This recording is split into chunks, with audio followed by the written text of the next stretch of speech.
Chocolate, toffee, खिलौने पसंद है ना।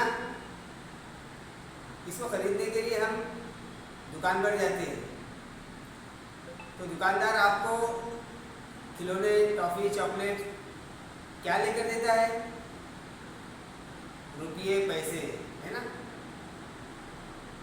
तो आज हम रियाजी में सिक्के और नोट इस सबक का मुताला करने जा रहे हैं। हमारे यहाँ जो चलन में, रिवाज में नोटें हैं वो 2000 का नोट है,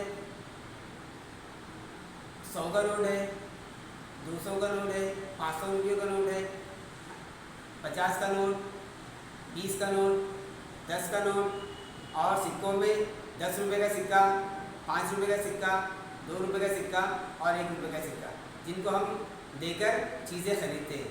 तो आज हम इसका मुताला करेंगे।